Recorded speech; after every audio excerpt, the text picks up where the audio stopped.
Français à la maison, Alsacien dans la rue, Allemand à l'école. Voilà ce que disait Tommy Ungerer, cet artiste globetrotter qui est décédé le 9 février dernier. Une moitié de ses cendres reste en Irlande et l'autre va à Strasbourg. Eh bien, justement, peut-être que vous me ressemblez, à savoir Tommy Ungerer, je connais de nom, on en parle beaucoup, mais bof, pas beaucoup plus. En guise d'introduction donc de cette émission consacrée à notre artiste alsacien et néanmoins international, messieurs, un premier tour de table. Et vous, qu'en est-il de votre degré de connaissance par rapport à Tommy Ungerer ? Suis-je le seul à être un peu ignare ? Alors, un peu... Bernard, que nous retrouvons avec plaisir après son école buissonnière. Ça arrive de temps en temps, vous savez, il y a parfois des contraintes que l'on ne maîtrise pas complètement. Tommy Ungerer, moi c'est quelqu'un que j'ai appris à connaître par une célèbre BD, Les Trois Brigands. Mm-hmm. Et puis c'est à peu près tout. Et puis quand je suis arrivé à Strasbourg il y a une dizaine d'années, j'ai commencé à rentrer un petit peu plus dans la connaissance avec le musée, mais ça on en parlera. Mais je ne maîtrise pas la totalité, ni de l'œuvre, ni de la vie de Tommy Ungerer. Très bien, merci Bernard. Marc ? Je ne peux pas dire que je sois un intime de Tommy Ungerer et c'est amusant parce que mon ami Bernard a un peu dit ce que j'avais envie de dire, c'est-à-dire que Tommy Ungerer, avant que je n'arrive en Alsace il y a maintenant un peu plus de 13 ans, ça ne me disait absolument rien. Mais arrivant en Alsace, c'est vrai que j'ai découvert assez rapidement cet homme-là. Je suis allé un peu plus tard dans son musée. Et puis, pour mes enfants qui étaient jeunes, c'était une référence par rapport à ces bouquins pour enfants. Les BD, ça a été une manière aussi d'accompagner mes enfants. Voilà ce que je peux dire pour l'instant de Tommy Ungerer. Ok, très bien, merci. David. Moi, je connais. On a acheté des livres aux enfants, donc j'ai lu plusieurs histoires en faisant bien le monstre, le méchant et tout ça. Et démonstration. Non, et c'est des histoires. Moi, j'aime bien cette façon de raconter des choses aux enfants. J'aime bien prendre les enfants aussi. À revers, comme ça, un petit peu les bousculer. Donc, j'aime bien cette façon de raconter de Tommy Ungerer. Après, je trouve qu'il me réconcilie, parce que j'ai toujours besoin d'être réconcilié avec cette forme d'être alsacien. Parce qu'il y a des formes d'être alsacien qui sont un peu lourdes, et lui fait partie de ces gens qui rendent l'accent alsacien tellement beau, tellement léger, cet humour à la Germain Müller, à l'esprit choucrouterie et tout ça. C'est des personnes qui me font regretter de ne pas savoir parler alsacien. Ah, waouh, ça je trouve ça fort. Ok, merci. Et donc moi, comme je le disais, à part deux noms très peu, à la limite, mes fils que j'ai interviewés hier en connaissaient un peu plus que moi, certainement parce qu'effectivement, ils ont étudié certaines de ses œuvres au collège ou au lycée. Alors justement, le sujet de l'émission aujourd'hui, c'est de revenir sur Tommy Ungerer, donc son décès récent. Il est clairement très très médiatisé aujourd'hui, et du coup, moi, ça m'a interpellé. Je me suis dit, tiens, Philippe, en tant qu'Alsacien, qu'en est-il de cette apparemment figure, hein ? Donc je vais vous proposer de découper l'émission en deux grosses parties. L'objectif, c'est de nous éclairer justement déjà sur sa vie, son parcours. Moi, j'ai appris plein de trucs en préparant l'émission, donc un peu tout ce qui est fait. Et puis ensuite, on s'intéressera à comment peut résonner son œuvre, quels sont ses carburants, c'est un terme qu'il utilise, hein. Quels sont ses carburants, en quoi ça peut venir résonner en nous. Est-ce que le personnage, puisque tout le monde est dithyrambique, hein, c'est impressionnant, est-ce que le personnage peut nous inspirer aujourd'hui, même si peut-être on est pas artiste et on n'a peut-être pas sa vie, hein, parce qu'il a une sacrée vie, on va y venir dans la première partie. Et puis à voir si ce personnage a un message peut-être, je ne sais pas, ou ce qui nous interpelle. Philippe, voilà le menu du jour. On peut pas dire apparemment. Non, c'est une personnalité absolument extraordinaire et qui a porté quand même l'Alsace à travers sa réalité, à travers le monde. Parce que, effectivement, Tommy Ungerer a, pendant de très nombreuses années, été beaucoup plus connu dans le reste du monde qu'en France et qu'en Alsace. Mais si je vais être mauvaise langue, il n'a pas tellement été longtemps en Alsace. Alors, on introduit la partie fait, là, quand même.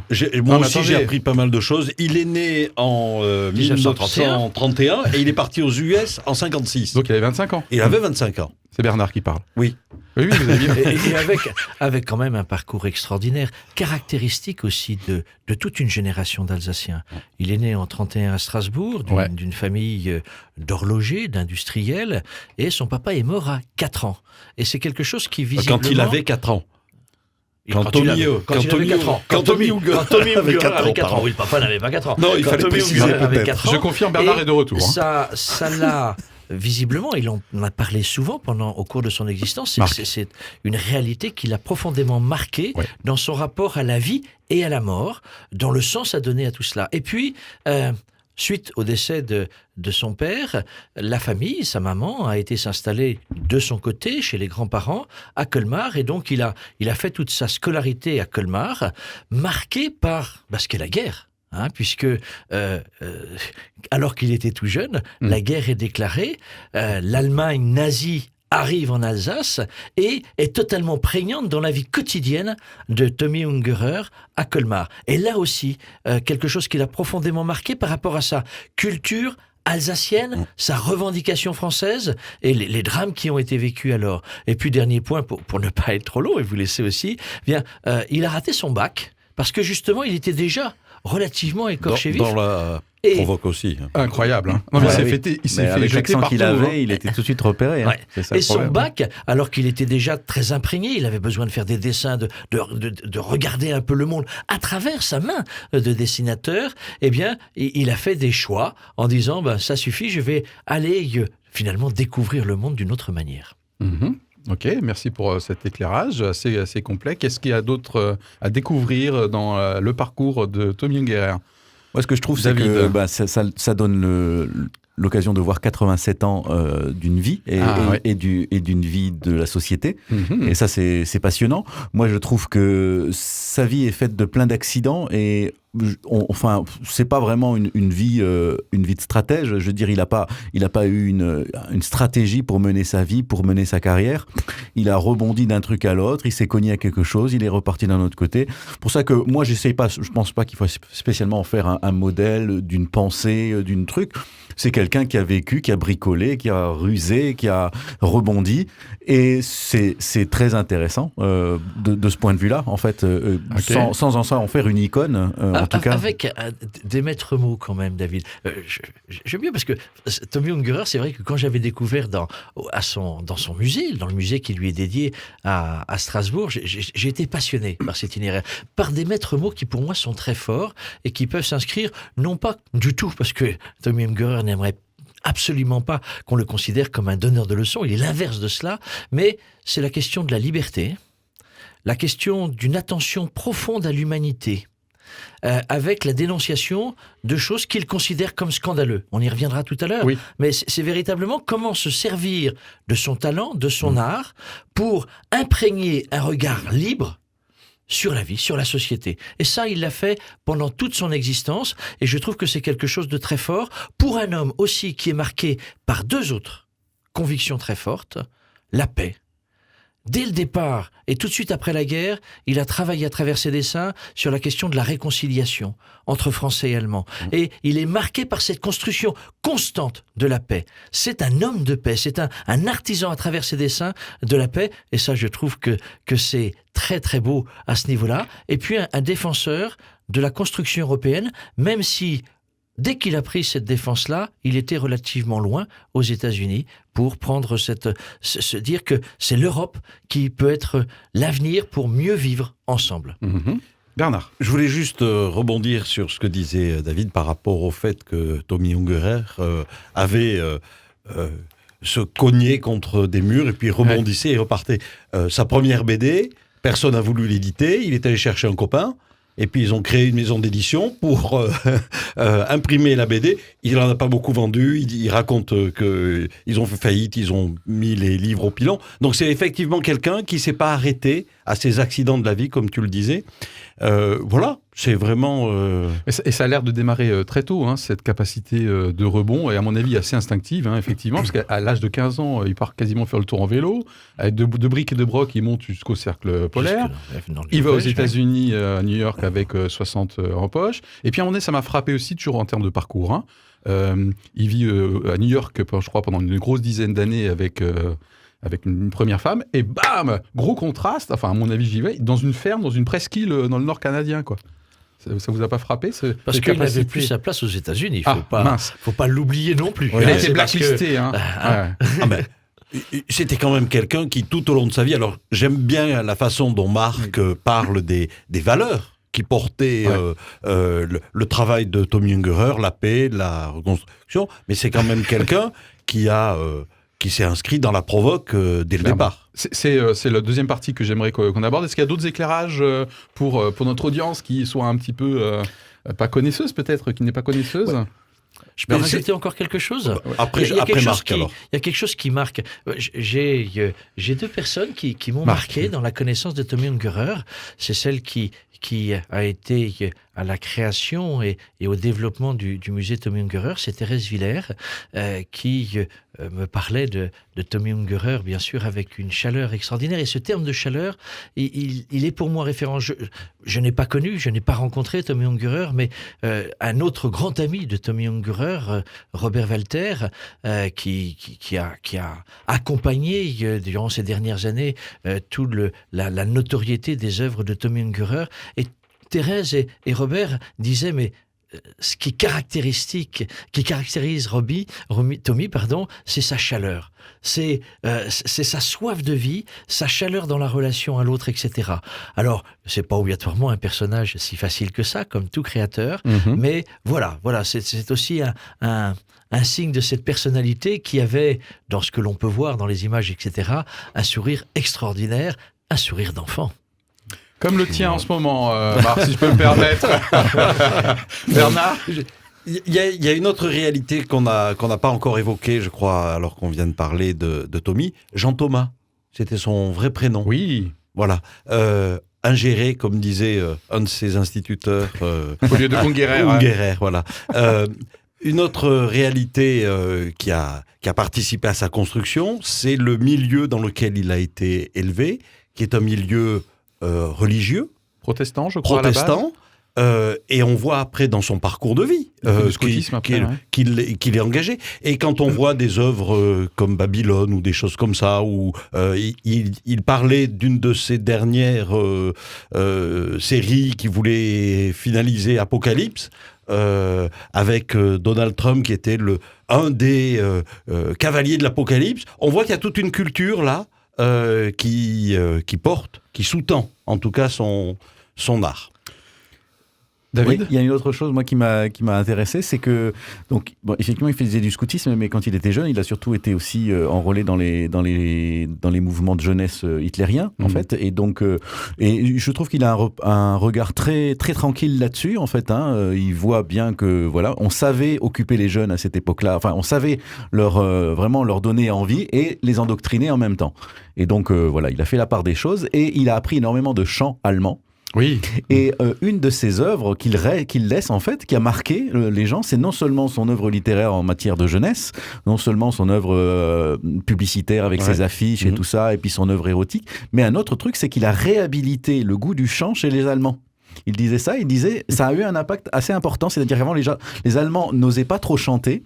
Et il a fait un Liedbuch, là, il a écrit un livre où il reprenait des chants allemands.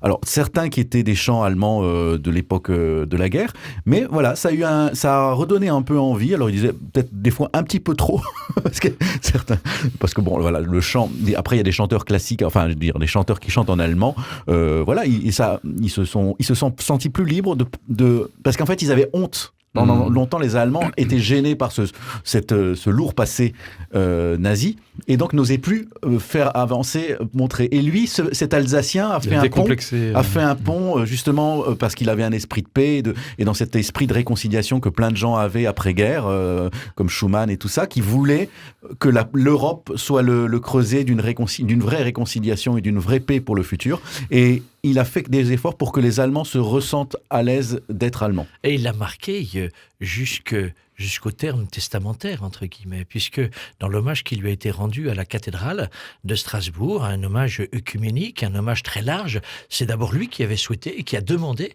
à sa famille de pouvoir faire, dans la mesure du possible, un hommage au cœur de la cathédrale, une cathédrale qu'il a dessinée tant de fois et qui était pour lui vraiment le phare, le symbole même de l'Alsace. Et il a demandé à son grand ami, Roger Siffert, de la choucrouterie, de chanter pendant cette célébration 3 chants 3 chants, dont des chants mixtes allemand-alsacien. Là aussi, c'est vraiment dans la ligne L'illustration. même de ce que tu viens de dire. Tout à fait.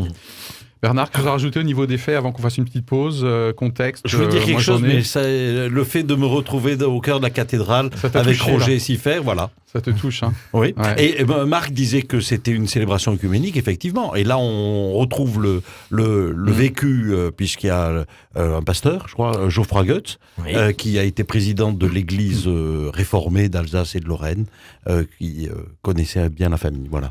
Ok, est dans un intervenu. instant, on va parler de son œuvre et des éventuels messages, même si c'est pas forcément stratégique qu'il porte, et en quelle mesure ça résonne. 2 petites informations encore. Donc, du coup, le musée qu'on a évoqué a ouvert ses portes en novembre 2007. Et l'Irlande que j'évoquais dans mon lancement, est son pays d'adoption depuis plus de 40 ans, en fait, avec Yvonne. Yvonne qui est toujours là, son épouse actuelle. Hein, c'est ça? Et ses enfants. Et ses enfants, toute la famille. 4 Ungerer, enfants, d'après vit mes infos. en Irlande. Dont Aria, qui vivait chez elle, Aria, en Irlande. Dans un instant, son œuvre et éventuellement ses messages. Éclairage, éclairage, éclairage. Sur une tendance de société, sur une actualité, un débat pluriel et surtout, de bonne foi.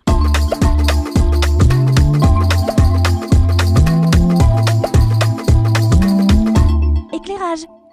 Bienvenue à vous si vous nous rejoignez dans cette émission Éclairage, aujourd'hui consacrée Tommy Ungerer, en gros, pour les nuls, dont je fais partie, puisque j'ai avoué tout de suite en début d'émission que mon degré de connaissance se limitait quasiment à son nom. Nous avons, juste avant la pause, essayé de poser des faits, du contexte, des choses qu'on pourrait apprendre les uns et les autres finalement sur son parcours. Et maintenant, plus précisément, son œuvre, ses carburants, comme il dit lui-même, la révolte, hein, souvent, et la colère, et peut-être les sources d'inspiration pour nous. Et je vois que notre ami Marc est prêt à bondir. Oui, non, pas à bondir. Ah bon Ce qui est caractéristique dans ce que tu dis, c'est vrai pour tout artiste, c'est que justement, eh bien, Tommy Ungerer est éternel à travers ses œuvres. Et qu'aujourd'hui, on peut bien évidemment, en librairie, aller... Alors, pas mal d'œuvres sont épuisées pour l'instant. Il y a eu un raz-de-marée tout de suite après le décès connu de Tommy Ungerer, mais on peut découvrir ses œuvres papier et puis bien évidemment aller au musée de Strasbourg. C'est vraiment un très très chouette musée, très bien organisé et qui donne les différents regards dont on va parler maintenant. Et d'ailleurs, qui a création. pour but aussi justement qu'on puisse se souvenir toujours des autres écrivains de jeunesse. Puisque en fait, il déplorait que souvent les écrivains de jeunesse disparaissaient très vite dans la mémoire des gens, alors qu'ils ont quand même aussi un rôle très important dans la culture populaire. Donc pour ceux qui ne connaissent pas bien Strasbourg, vous retrouvez ce musée quasiment en plein centre-ville, hein, entre la place juste de à côté du TNS, du TNS, place de la République. Derrière la place de la République. Le tram passe juste devant, et d'ailleurs pas très loin, une de ses œuvres, puisqu'on parlait de réconciliation franco-allemande tout à l'heure. L'aqueduc, là, l'espèce de fontaine de Janus qui se situe entre la place Broglie et la place de la République, Oui. à côté de l'Opéra. C'est une période où le musée est gratuit, là, dans les quelques jours après sa mort. Je ne sais pas si au moment de la diffusion, ce sera encore le vrai. Non, mais ils ont été gratuits, effectivement, pendant quelques jours, tout à fait. Mais Bernard. Je ne sais pas si on va arriver dans les quelques minutes qui sont devant nous à parler de l'œuvre de Tommy Ungerer, parce qu'elle part dans tous les sens. On a évoqué les livres de jeunesse, de façon très subtile. David a évoqué le travail de dessin qu'il a fait sur l'érotisme aussi. On a parlé des publicités. Donc c'est vraiment quelqu'un qui a balayé tout un champ. On veut faire intelligent. Il a Non. une œuvre protéiforme. Ah ben Il voilà. fallait la placer, celle-là. Hein protéiné. Statistiquement parlant, Marc. alors c'est toujours un peu difficile de le dénombrer, mais on parle de la création de 20 à 40 000 dessins. Mhm. On va dire en moyenne 30 000 dessins réalisés durant sa vie. Et effectivement, moi, je ne sais pas si c'est très éclaté. Derrière, il y a quand même, des techniques de dessin qui sont différentes. Mais il n'a pas fait que des dessins, il a aussi créé d'autres arts, d'autres arts plastiques en tant que tels, qui est intéressant. Et derrière, il ne pouvait pas, à mon avis, se défaire de faire que dessiner, c'était d'exprimer un regard, d'exprimer une opinion, et de manière très corrosive. Il dit de lui-même que son carburant, c'était la colère et la révolte. Ouais. Mm.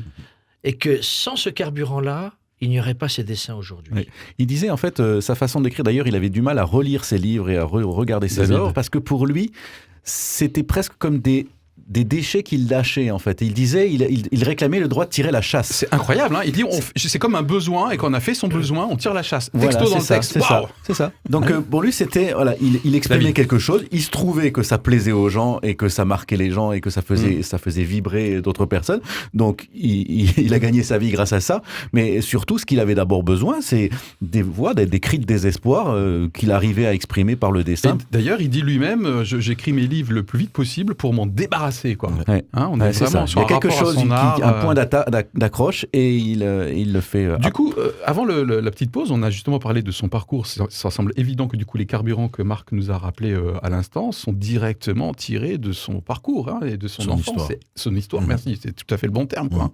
C'est impressionnant. Comme tous les artistes, à mon avis, qui ont une vie un peu particulière, peut-être. Après, son histoire et puis ça. David et ensuite Bernard. Oui, je t'ai juste coupé sur le fait que il aimait pas trop la dichotomie entre le bien et le mal, entre les bons et les méchants, et donc il essayait toujours de se promener dans le no man's land entre les deux, comme ça, et de naviguer, et puis de montrer qu'un méchant peut être gentil, qu'un gentil peut être méchant.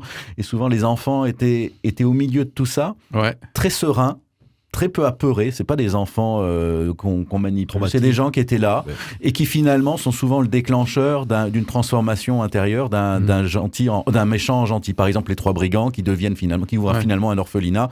Et voilà. Donc il aimait bien. En fait, je pense qu'il aimait bien ces méchants qui finalement devenaient gentils. Et ça l'insupportait, ces gens qui prétendaient être des modèles de vertu et qui finalement étaient pourris de l'intérieur. Bernard voulait dire quelque chose, mais hier soir, je suis allé revoir.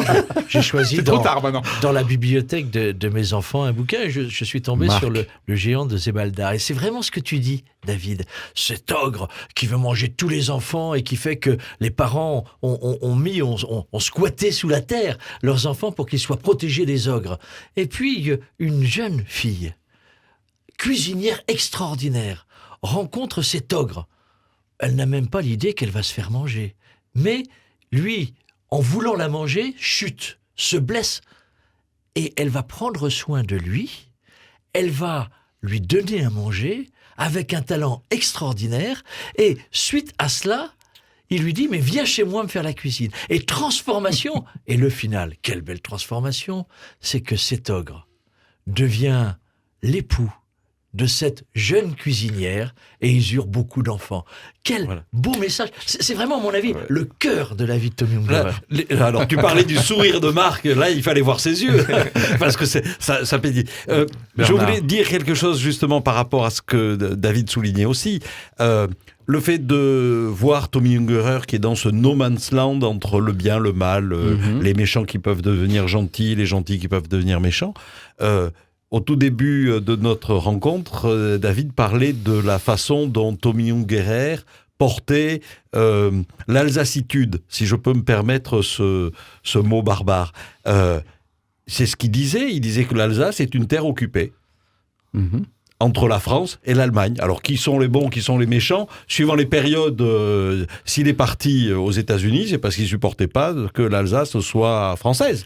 Parce qu'il y avait eu aussi d'autres réalités qui avaient marqué sa vie.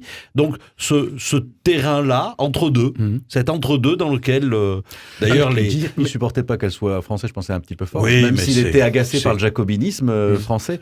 En tout cas, il avait envie de respirer. Maintenant, quitte à être un peu provoque par rapport aux méchants gentils, je le trouve un peu amour vache avec les États-Unis, non? Enfin, à partir du moment où il arrive, ça Pourquoi amour vache, Philippe? Au contraire, ce qu'il met en avant, c'est tous les travers de cette société américaine. C'est bien ce que je suis en train de dire. Mais c'est pas un amour vache, c'est la lucidité à avoir. Et quand même, aujourd'hui, qu'est-ce qui reste? Et qu'est-ce qui a marqué cette société américaine?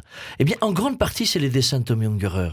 La lutte contre la ségrégation. Quand même, il arrive dans un pays qui se dit le champion de la liberté, le champion de la démocratie. Et ce que découvre Tommy Ungerer, c'est la ségrégation. C'est l'incapacité d'être respecté si on est les Noirs. Et il fait des dessins extraordinaires par rapport à cela. C'est la lutte contre la guerre au Vietnam. Là aussi, et contre le puritanisme, qui sort un bouquin Fornicon extraordinaire contre le puritanisme. Mais c'est plus que ça. C'est dire derrière ce puritanisme américain. Heureusement qu'il y a une vitre blindée entre Marc et moi. Là, vous la voyez pas. Derrière ce puritanisme américain, vraiment, j'allais dire quelle impossibilité de dire la vérité, parce que derrière ce que dénonce Tommy Ungerer à travers ses dessins, qui sont effectivement des dessins vifs, c'est de faire que derrière ce puritanisme, c'est l'utilisation de la vie sexuelle de manière mécanique. Et ces dessins sont très caractéristiques de cela. Qu'est-ce que veut dire d'utiliser le sexe sans amour? C'est un peu ça que nous dit aussi Tommy Ungerer. Ouais, enfin, moi, ça me dérange chez lui, ça, son rapport avec son pays d'accueil, en tout cas, où il ne fait que dénoncer les travers, la bien-pensance, qui sont certainement réels, le Vietnam, le puritanisme sexuel. Moi, je dirais donc là, en l'occurrence, je trouve assez manichéen, non? Non, je ne suis pas un spécialiste de son œuvre pas ça. Après, je veux dire, il s'est rapproché de gens, d'Américains qui, à l'époque, là-bas, étaient sur cette sensibilité-là, et il a mis ses moyens techniques et créatifs entre les mains de gens qui avaient envie de communiquer là-dessus. Oui, tout à fait. Donc il a quand même beaucoup appris la communication là-dessus. Après, il n'était pas dans une croisade. Il a des choses qui étaient un petit peu de la commande finalement, faire des affiches, ces choses-là. Et puis il a réagi à certaines choses, mais je pense que là où il avait beaucoup de liberté là-dessus, sur les questions. Bon, il faisait grincer. Mais c'était tout à fait libre. Après, il y a des gens, les bibliothèques, à un moment donné, se sont posé la question, est-ce qu'on met des livres pour enfants de quelqu'un qui fait des livres, des trucs érotiques? Lui, il disait, il faisait pas de la pornographie et il faisait pas d'érotisme parce que c'était toujours à un but particulier. C'était pas pour titiller les sens qu'il faisait ça. C'était parce qu'il y avait un côté corrosif et provoquant là-dedans pour dénoncer quelque chose. Il dit lui-même qu'il est subversif, mais pas pervers. Voilà, c'est ça. Et ce que je voulais dire, c'est que là où il s'est vraiment plus confronté avec quelque chose, c'est avec le macartisme, qui a été ce courant aux États-Unis qui, chasse aux sorcières, à côté de la liberté, l'esprit de liberté des Américains, à un moment donné, ont eu une telle peur d'être envahis par les Russes et par les Chinois que ils ont vraiment contrôlé la vie des gens. Là, il y a quand même eu des trucs orwelliens. Et donc, il a été un peu inquiété par le FBI. Parce qu'il voulait aller à Cuba, il voulait aller en Chine. Donc, du coup, le FBI, il raconte à un moment donné dans une interview qu'il s'est fait chauffer. Il voulait y aller, effectivement. Donc, il n'y est pas allé. Après, il a été donc pendant plusieurs années surveillé, sur écoute, et son courrier était manifestement ouvert. Et semble-t-il, après, c'est pour ça qu'il n'est pas parti des États-Unis à cause de ça, parce que après ça s'est calmé. Après l'élection de Kennedy, il a plutôt été inquiété. L'époque du macartisme s'est arrêtée à ce moment-là, s'est calmé, on va dire. C'est simplement qu'après, c'était une autre génération, il avait vieilli et il se reconnaissait plus peut-être dans cet esprit new-yorkais dans lequel il avait baigné. D'autant plus que là, il racontait qu'il y avait quand même une grande montée de la drogue, du flower power et des drogues très dures qui sont arrivées et qui l'ont pas du tout plu. Je pense qu'il a dû voir beaucoup d'amis se perdre là-dedans. Et donc, je pense que c'est à ce moment-là qu'il a décidé de partir au Canada. Et plus récemment, il a qualifié Trump de premier cavalier d'Apocalypse. Donc, il continue à donner des coups de boutoir. C'est une bonne image. Mais dans ce que je ne la partage pas forcément. Mais dans ce que tu disais, Philippe, et c'est vraiment le maître mot que remettait en avant David, c'est la question de la liberté. C'est qu'effectivement, la plupart de ces dessins étaient des dessins de commande. Mais en même temps, il les faisait à chaque fois avec une liberté formidable qui fait que derrière la commande, il y avait des refus réguliers parce que devant la commande, il y avait des attentes auxquelles il a transgressé, il n'a pas répondu, il était trop corrosif et on lui a dit non, cette commande-là, on ne l'honore pas. Donc voilà, c'est toujours au-delà de l'aspect économique, toujours cette volonté d'affirmer sa liberté. C'est un esprit libre. Et d'ailleurs, il y a il y a des commentaires de ses enseignants au plus jeune âge. Je disais tout à l'heure, ils disent lui-même qu'il est subversif mais pas pervers. Imaginez, vous avez un enfant qui revient avec un bulletin dans lequel c'est écrit jeune, en gros, pervers et subversif. Là, il y a les deux termes de la part de l'enseignant, en gros, qui n'en fait qu'à sa tête, quoi. Il s'est fait jeter, je crois, des arts décoratifs. L'école des arts déco, il me semble, à Strasbourg, jeté entre guillemets, pour indiscipline. Donc effectivement, on retrouve cette liberté qui matérialise, qui s'illustre après dans ses créations, quoi. Bernard, j'ai envie de dire, après avoir moi aussi découvert un certain nombre de choses pour préparer cette émission, que la façon dont Tommy Ungerer s'est inscrit de façon régulière dans cette provocation, c'était pour moi comme un rôle de vigie. Attention, là il y a un danger. Pour alerter les gens, pour interpeller les gens sur ce qui était en train de se passer, sans forcément le faire comme on le ferait aujourd'hui avec une pancarte et puis aller manifester dans la rue ou enfiler un gilet, mais de façon autre, avec cette provocation qui effectivement peut déranger, parce qu'il y a des dessins qui sont pas qui sont crus, on va le dire comme ça, simplement. Alors du coup, je propose une deuxième petite pause, et après la pause, en quelle mesure il peut nous inspirer, ou peut-être des fois un peu faire peur, et est-ce qu'il est porteur de quelque chose, notamment en termes d'espérance? Est-ce que ce petit cri de chien est une renaissance de Tommy Ungerer sous d'autres formes? Oh là là là là là. Allez, mon chien a voulu s'exprimer un petit peu. Comme dirait, envoyer la pub. Éclairage, éclairage, éclairage. Sur une tendance de société, sur une actualité, un débat pluriel et surtout, de bonne foi.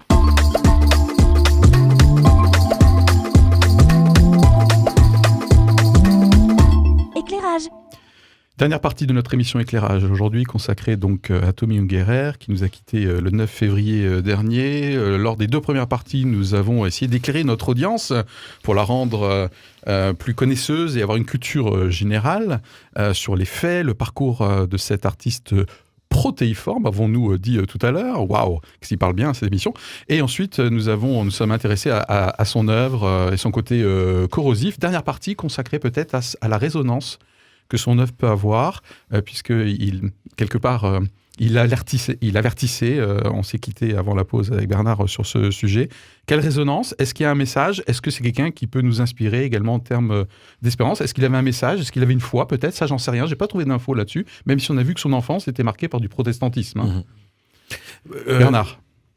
Est-ce qu'il a un message? Je dirais... Oui, direct non, je pense. Vu ce que j'ai lu de ses interviews, mais bon. Oui, mais ce qu'il a fait interpelle, donc transmet quelque chose. Donc pour moi, il y en a un. Et il disait lui-même qu'il fallait haïr la haine. Et je crois que dans les temps que nous traversons, et les dernières semaines ont été le théâtre d'actes de haine à bien des niveaux, je crois que c'est là où on se rend compte de cette attitude qu'il avait. Il faut haïr la haine. Mais en haïssant la haine, de quoi suis-je porteur, si ce n'est... voilà. Ok. Dans la question que tu posais, Philippe, et ensuite, par rapport David, Marc.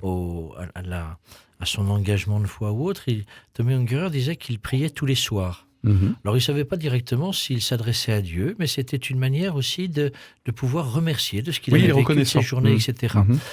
Autre point, quand Tommy Ungerer venait en Alsace, il rencontrait souvent des amis de l'Église catholique. Il a, pendant tout un temps, dès qu'il venait, rencontré Monseigneur Joseph Doré, par exemple. Il y avait un attachement fort à cet aspect-là. Et je crois que ce n'est pas pour rien qu'il a demandé aussi à ce qu'il y ait un hommage qui puisse être rendu au cœur de la cathédrale. Par rapport à ça et à la provocation de Tommy Ungerer, j'ai reçu personnellement plusieurs mails comme directeur de la communication, plusieurs mails de personnes qui s'offusquaient en disant mais comment la cathédrale peut accepter de faire un hommage en son sein à un tel personnage avec son côté provoquant, avec tous ses excès à travers son dessin sur la sexualité, etc. Eh ben, je crois que c'est là justement où... Pour moi, ce que j'apprendrais de Tommy Ungerer et ce qui me séduit énormément, c'est cette liberté de ton qui effectivement peut être provocante, mais qui en même temps, je crois foncièrement, est dans le respect de l'autre. Ok, merci. J'ai pleinement répondu à la question de la résonance. Oui. David. Alors, comme liberté de ton, je vais proposer de faire rentrer mon chien parce que sinon il s'impatiente derrière la porte et ça va nous faire quelque chose de très unguérien. Bon, on verra. Bernard? Des choses sur la résonance. J'ai perdu mon tour de parole du coup. Non mais vas-y, je te le rends.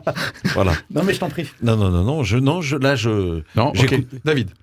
Oui, alors effectivement, ce qu'il racontait sur sa foi, le fait de se souvenir, il faisait quand il était jeune, je ne sais pas s'il a continué à le faire, de faire cette espèce de prière. Il ne savait pas qui, mais effectivement, c'est une façon d'exprimer un peu son plaisir d'être vivant, puisqu'il avait quand même connu la mort aussi en étant né dans la guerre. Oui, et avec une enfance assez fragile sur le plan physique, 3 apparemment. 3 crises cardiaques, un cancer développé, etc. Et à chaque fois, une pleurésie très grave. Il a été dans un coma très profond à un moment donné. Donc c'est vrai que voilà, je pense qu'il avait il est dans cette attitude de et puis ensuite, l'autre chose qu'il disait, c'était que la prière qu'il aimait, c'était la prière de Saint François d'Assise, d'être un artisan de paix. Voilà, c'est celle qui le faisait résonner. Au-delà de ça, je sais qu'il se souvenait aussi que les pasteurs protestants qui entraient dans sa famille lui disaient que c'était très mal de faire des caricatures, que c'était péché. Voilà, donc je pense qu'il s'en est... Il a pris sa liberté par rapport à ça. Voilà, je crois que c'est quelqu'un qui se posait comme tout le monde la question de la vie et de la mort, sans avoir une question sans avoir une réponse très précise. Il n'aimait pas trop les points finaux aux questions. Il était plus que des points d'interrogation. Ce qu'il aimait bien, c'était les points d'exclamation. En fait, et sa façon de son œuvre est plutôt, c'est une façon d'exprimer ses questions sous forme d'un point d'exclamation que d'un point d'interrogation. Et son rejet, ou en tout cas, il a toujours dit qu'il n'aimait pas les fêtes, hormis la Toussaint. Je ne sais pas comment il faut interpréter. C'est juste parce qu'à un moment donné, il a aussi besoin d'être seul avec lui. Il dit que j'invite mes animaux à la Toussaint et j'allume une bougie, quoi. Hein. Et toutes les autres fêtes, j'aime pas, y compris Noël d'ailleurs. Hein. Oui, mais parce que Noël, il voyait l'évolution de cette fête-là et l'évolution commerciale de la fête, et ça le heurtait, et ça n'était pas conforme à cet esprit, ce souvenir de partage qu'il pouvait avoir eu dans son enfance. Je crois que toutes les fêtes qui sont vécues de manière excessive, de manière finalement un peu superficielle, avec, comme le dit David, avant tout la suprématie de la consommation, du toujours plus, etc. C'est quelque chose qui n'était pas la tasse de thé de Tommy Ungerer. Et là, tout ça, on est plus dans le recueillement, on est plus dans le recentrement en tant que tel.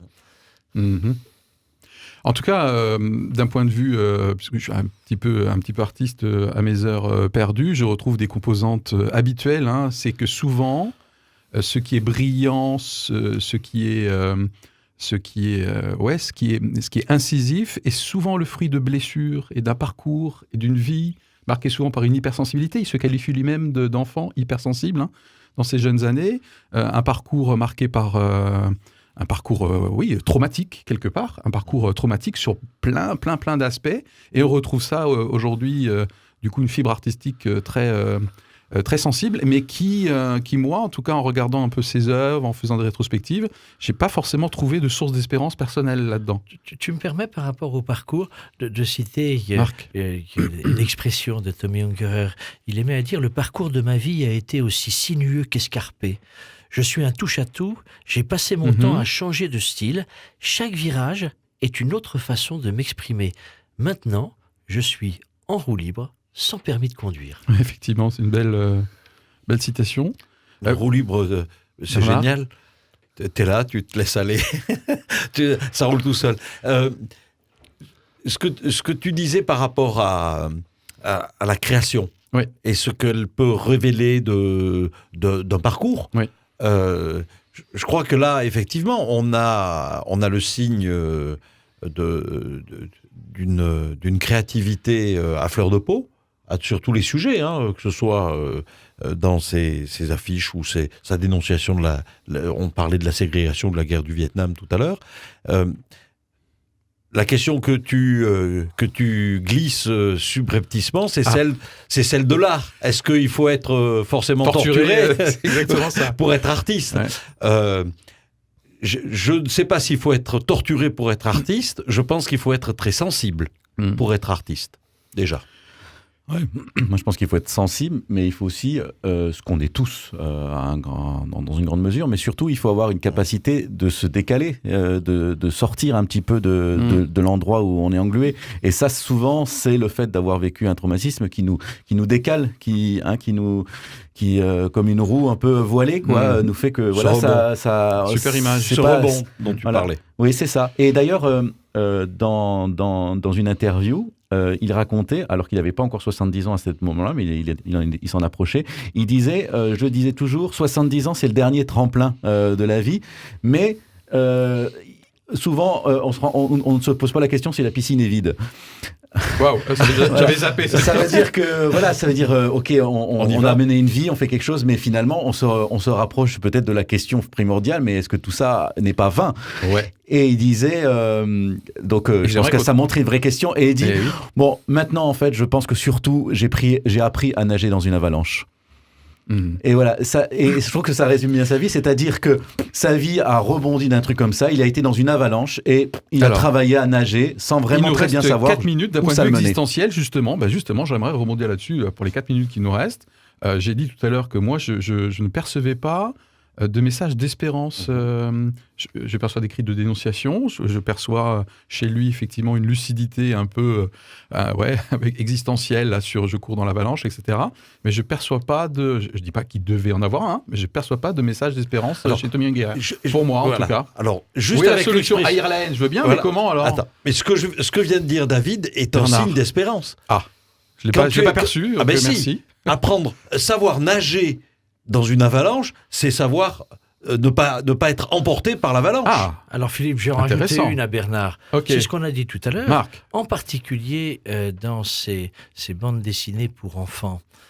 Là aussi, il y a plein de corrosivité, entre guillemets, mais c'est ce qu'on disait tout à l'heure, c'est de donner, et c'est quand même au cœur de son œuvre, le fait que celui qui est le méchant, considéré comme tel, a priori indéracinable, on ne le changera pas, eh bien, peut se transformer. Et peut se transformer à travers, finalement, des actes d'amour, des actes d'attention portés par l'autre, par cet autre dont on ne penserait pas qu'il serait en capacité de le faire. Est-ce que c'est pas un des plus beaux messages d'espérance? En tout cas, un message humaniste. Ah, d'espérance. Oui, un message. Oui, redevient enfant, c'est le cœur de l'évangile. Il ne prétend pas avoir résolu la question de la vie et de la mort. Moi, il me manque une dimension spirituelle, clairement, pour mon inspiration. Ouais, en tout cas, c'est vrai qu'il l'a pas théorisé, il l'a exprimé. Dans cette écriture qu'il a pour les enfants, c'est une chose dont on n'a pas beaucoup parlé, mais peut-être que ça a un lien avec cette question existentielle. Il disait, les enfants, il faut les traumatiser. Il faut les secouer. Et je pense que c'est une façon d'aborder la vie, de dire maintenant, là, on enlève un petit peu tous les filtres cotonneux là, qui sont censés nous protéger du danger, mais peut-être du danger de nous questionner. Oui, ça, pour moi, c'est un vrai message. Et je pense qu'il était dans cette attitude, moi, qui me plaît bien, qui est, je préfère être un angoissé avec plein de questions qu'un idiot qui a toutes les réponses, quoi. Et la question de la religion là-dedans est très intéressante parce que on est en quête de réponses absolues et en même temps, il faut que ces réponses soient des sources de vie et que soient des moteurs. Pas des carcans. Pas des carcans, pas des ancres qui nous retiennent, quoi. Et c'est vrai que ça doit être difficile de nager dans une avalanche avec une ancre. On a une succession de punchlines. Ça, c'est on va considérer que du coup, c'est notre dernier tour de table. Bernard, quelque chose à rajouter avant qu'on rende l'antenne, comme on dit? Tommy Ungerer disait de lui qu'il était un pessimiste joyeux. Ok. Voilà. Donc pessimiste en regardant la vie, mais joyeux parce qu'il y avait le changement possible, l'espérance d'une transformation, le mauvais qui devient bon. Et qui se matérialise notamment par la chaleur dont on nous parlait tout à l'heure. Marc? Oui, moi ce que je retiens, c'est cette formidable liberté de Tommy Ungerer et quand même une liberté au service de la dignité humaine. Ces dessins sont provocateurs, mais c'est quand même sans cesse ce souci de dire qu'est-ce qui fait la dignité humaine? Qu'est-ce qui fait que l'homme, la femme, l'enfant sont des êtres grands et à respecter? Voilà, ça pour moi c'est un message très très fort à travers une vie quand même qui est passionnante. David? Moi, je disais juste que quand je lis ces histoires et quand je lis ce type de contes, ça me fait penser au côté décapant et passionnant de la Bible, qui raconte des histoires très subversives, très étonnantes. Et voilà, on enlève tous les filtres et on rentre dans le vif du sujet. Et ça, c'est vraiment aussi une approche je trouve, très biblique. Très bien. Eh bien, écoutez, ce sujet, justement, moi j'étais ravi de l'avoir abordé avec vous. Je me sens beaucoup moins ignare, beaucoup plus connaisseur de Tommy Ungerer en tant qu'ambassadeur de l'Alsace. Et du coup, ça nous a changé un peu des sujets habituels. Hein, Artiste protéiforme, comme tu voilà, le disais tout à l'heure. Exactement. Très bien. Écoutez, à très bientôt à tous pour une prochaine émission Éclairage. Au revoir.